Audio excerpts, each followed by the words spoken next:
So Neil Gaiman has been accused of a lot of stuff, a lot of very bad stuff. There's one quote specifically, quote, not me, quote the allegation, Hmm. I had to lick my own shit. What? What?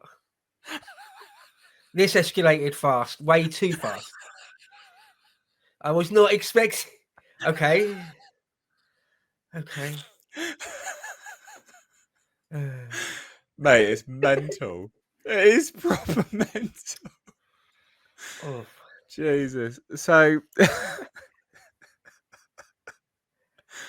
this so disgusting. There's a whole host of stuff here. It's just it's in, I mean, look at him to start.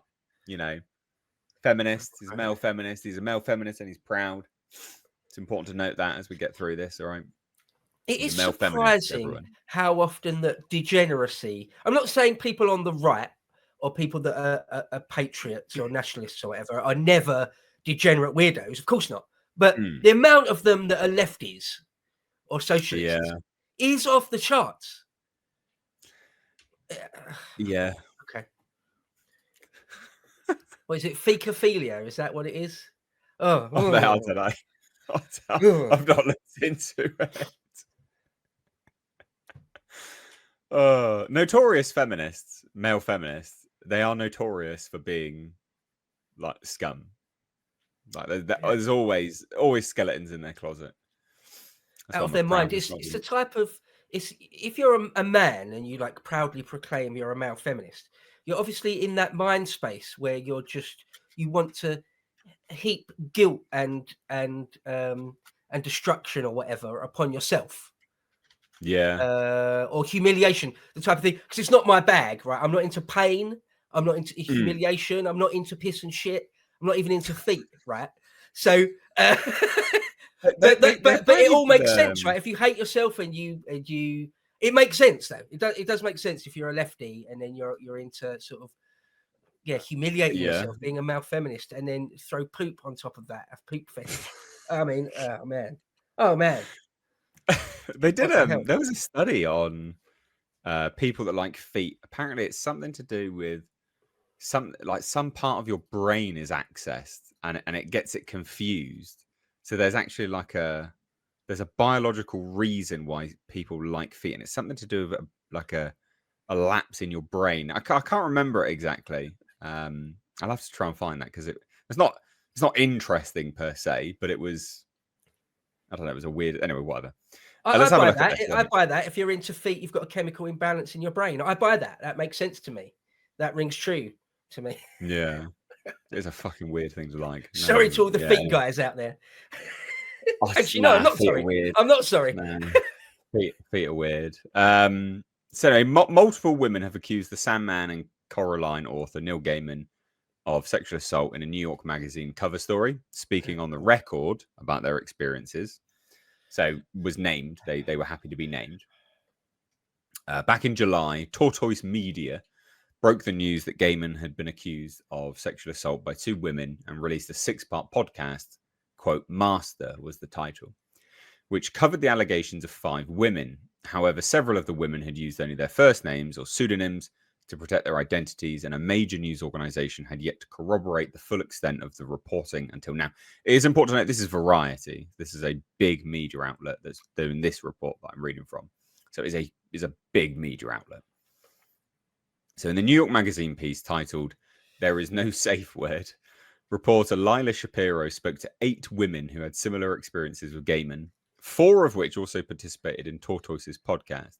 One of these women, Scarlett Pavlovich, was 22 when she first met Gaiman's ex-wife, Amanda Palmer, in New Zealand. They struck up a friendship before Palmer asked Pavlovich to help babysit her and Gaiman's 5-year-old child. Pavlovich said that the first time she met Gaiman, while waiting for the child to finish, this is the first time she met him, whilst waiting for the child to finish a play date, he offered her a bath in a clawfoot tub in the garden. I mean, at that point, you'd be like, that's a bit of a red flag, mate. Probably not.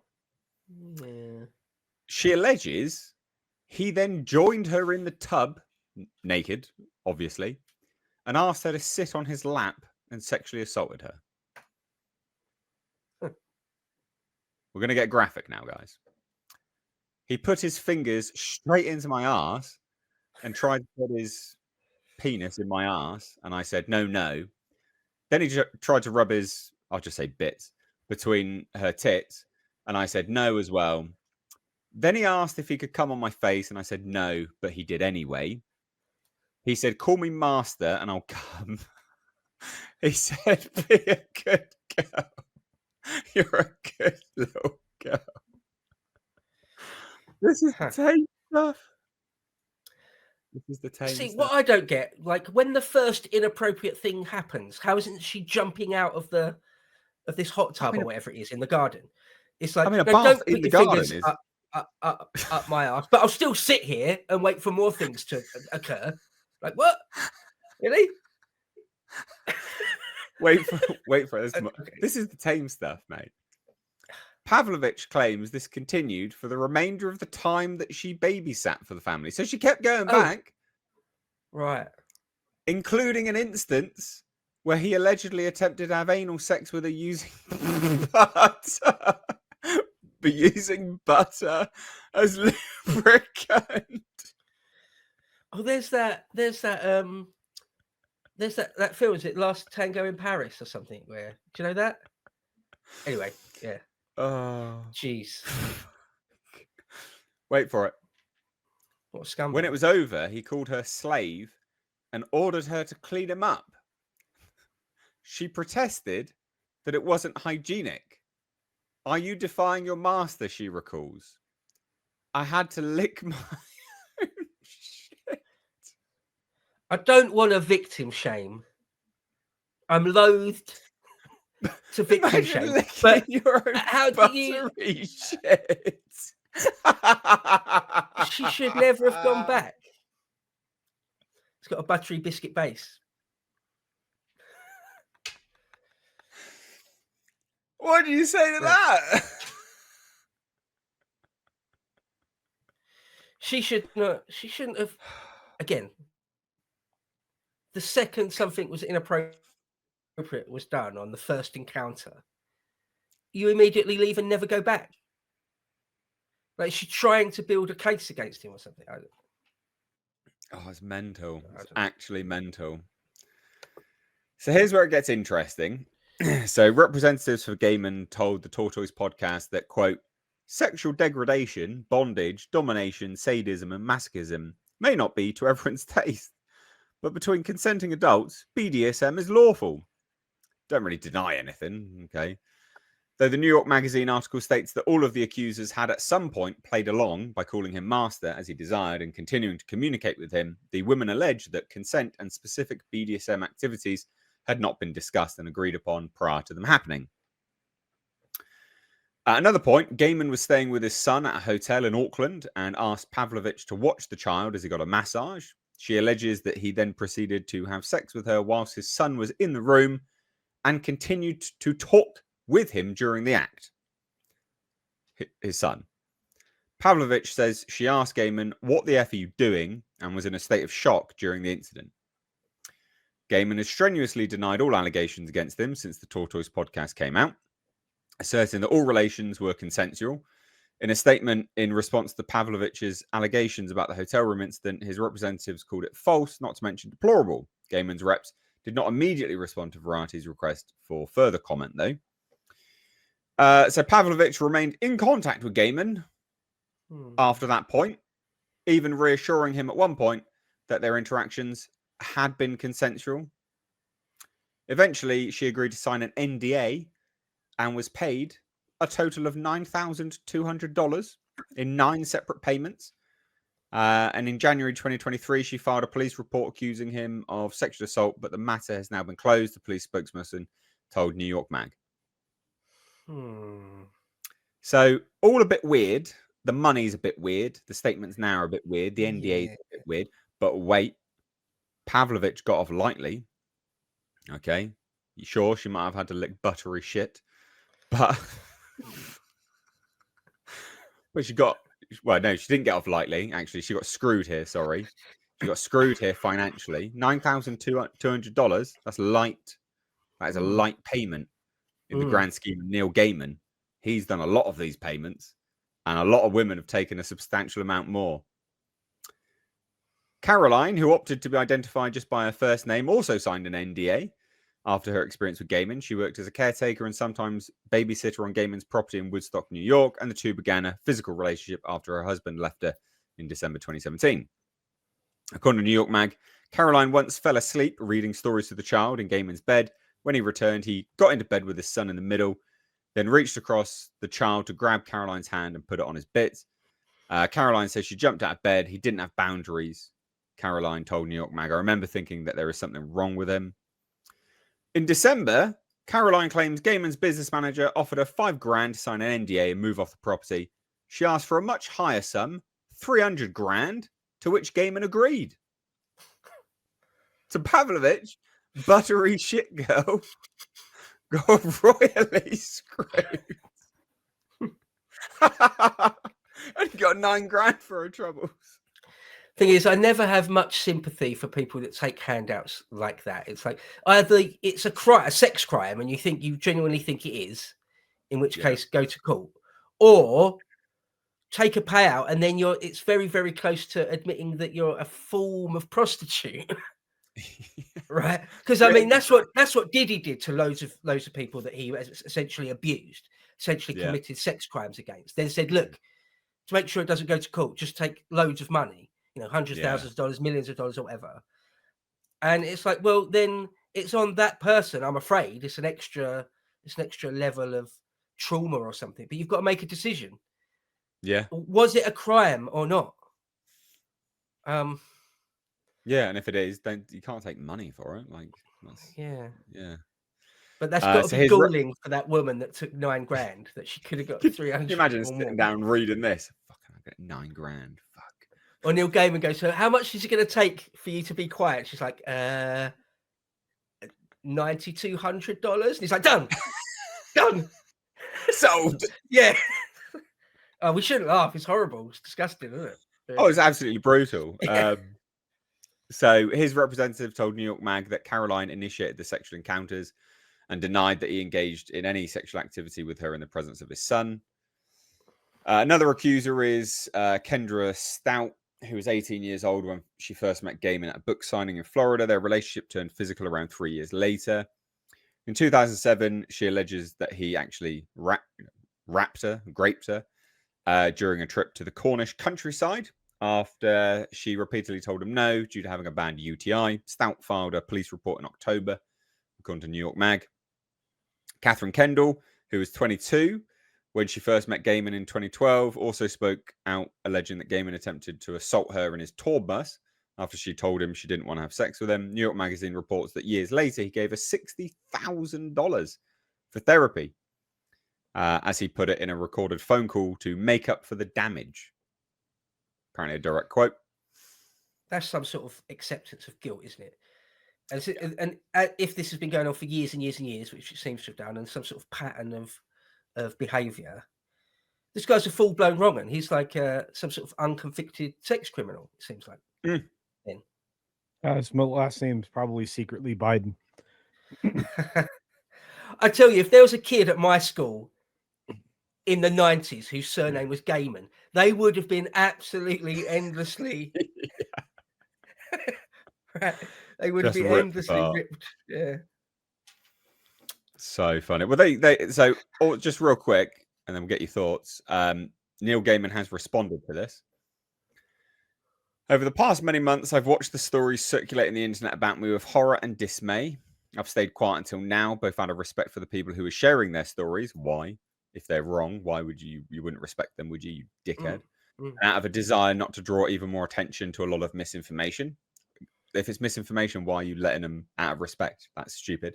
That doesn't make any sense, but fine.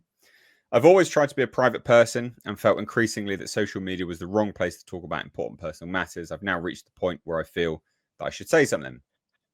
As I read through this latest collection of accounts, there are moments I half recognize, buttery shit, and moments I don't. Descriptions of things that happen sitting beside things that emphatically did not happen. I'm far from a perfect person, but I've never engaged in non-consensual sexual activity with anyone ever.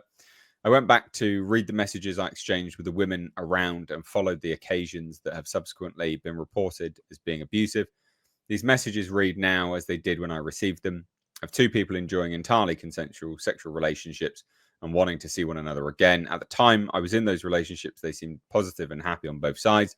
And I also realized, looking through them years later, that I could have and should have done so much better.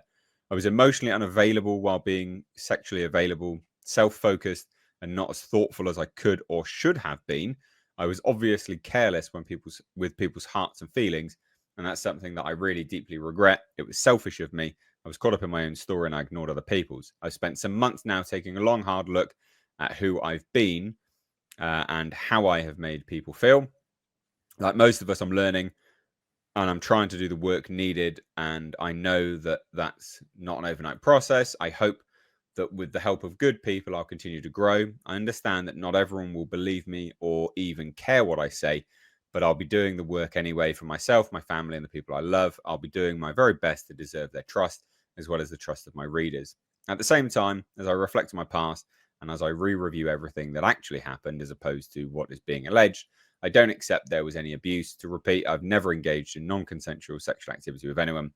Some of the horrible stories now being told simply never happened, while others have been so distorted from what actually took place that they bear no relationship to reality. I'm prepared to take responsibility for any missteps that I made. I'm not willing to turn my back on the truth, and I can't accept being described as someone I'm not and cannot and will not admit to doing things I didn't do. What do you make of all of that then? I mean, there does seem to be a pattern. Why are you paying people? Yeah. Why are you paying people? That's weird. Why are you making them sign NDAs if it's a loving, positive, happy relationship? That's a bit weird that you'd make people sign NDAs. Bit weird that you'd pay someone 300 grand. Bit weird that you'd pay someone 60,000 for therapy to make things right if it was all a happy, positive relationship. What do you think?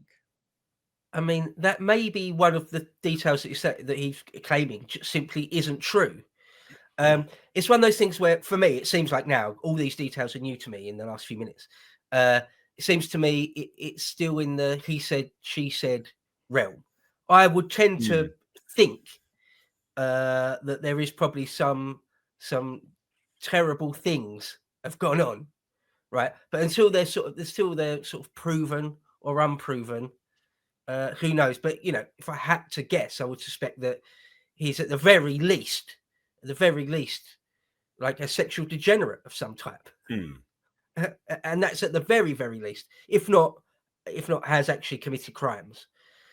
So, but who knows? It is still he said, she said at this point until it sort of comes out in court. If it was sort of proven, if it was shown that he'd paid some woman 300 grand, right? If that one fact alone, or the 60 grand, if that was shown that was definitely true, then we can start sort of to unpick fiction from fact.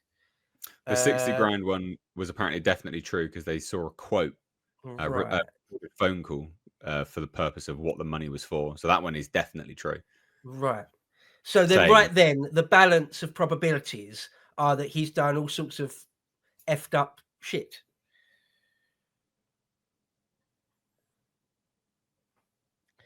That's so gross. First of all, this story across the board is disgusting. You know, I've read through so much material on this, and you know, Neil's kind of always been a little scummy anyway, male feminist leanings, at least virtue signaling wise, and yet, you know, just constantly under scrutiny because of these kinds of acts going way back. I mean, some of these are like, you know, like 2 decades old, and the babysitter situation was the grossest thing. Obviously, of course, you read from that, but he's not been separated by many accusations throughout time. This is something that I believe I reported on a year ago, a lot of these allegations. Some of these things are just finally making it to light. I guess he's fair game now because of something he did to somebody who was influential enough to get the ball rolling. And he's kind of scummy. But to me, the minute you have people signing NDAs, right, you're guilty. And if you're paying off hush money, look at what they did with Trump with nothing. They have nothing, including admissions from the people that nothing happened. But yet they move forward on that here in this country, and we are a innocent until proven guilty situation. There was nothing to prove his guilt. It was all pumped up political stuff. Now, mind you, it could be the same for Gaiman, but not really, because he's perfectly aligned with the neo-Marxist left here in this country. So I don't know. This is very gross. There should be some additional investigation and some accountability by this man. The fact that the $60,000 for therapy was that's just the tip of the iceberg. He wrote checks or had money drawn for these people to get them to shut up. These situations where this exists should be criminally charged at this point, despite the fact that on some of them there's going to be a time limit on some of these claims. Yeah, but in some states that doesn't exist, and in some, for this kind of a crime, there's a lot going on here. I want some justice for this situation. I think he should be held accountable and revealed to be the hypocrite that he's viewed as at the moment, but like legitimately be outed as a non-male feminist at this point. Well, I guess he's still male, but he's not a feminist. So I don't know. But that's all gross, by the way. Oh, it's horrendous. Absolutely horrific. Oh. Ugh. Proper nasty. Proper nasty. Anything else to add on this degenerate nonsense? No, other than the culture's right. Yeah, I mean, it should be held to account, truly held to account if he has done anything criminal. Because there is that thing about the idea that all sorts of things which are pretty depraved, at least in my book, are actually not illegal.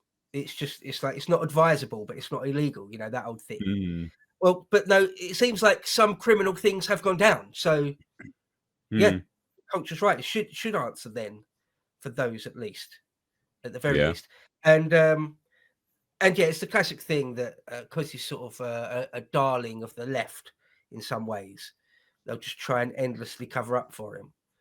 But I think it's a shame because there are some lefties I like. I think they're good at what they do. Like, for example, like Neil Gaiman, some of his books are good. Or like what's his like Stephen King, right? Like Stephen King's written some brilliant stuff, but he's an insufferable commie. Right?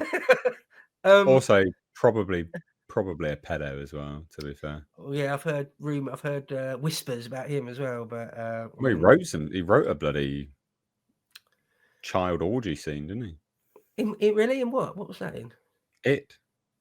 In It. All right. Yep.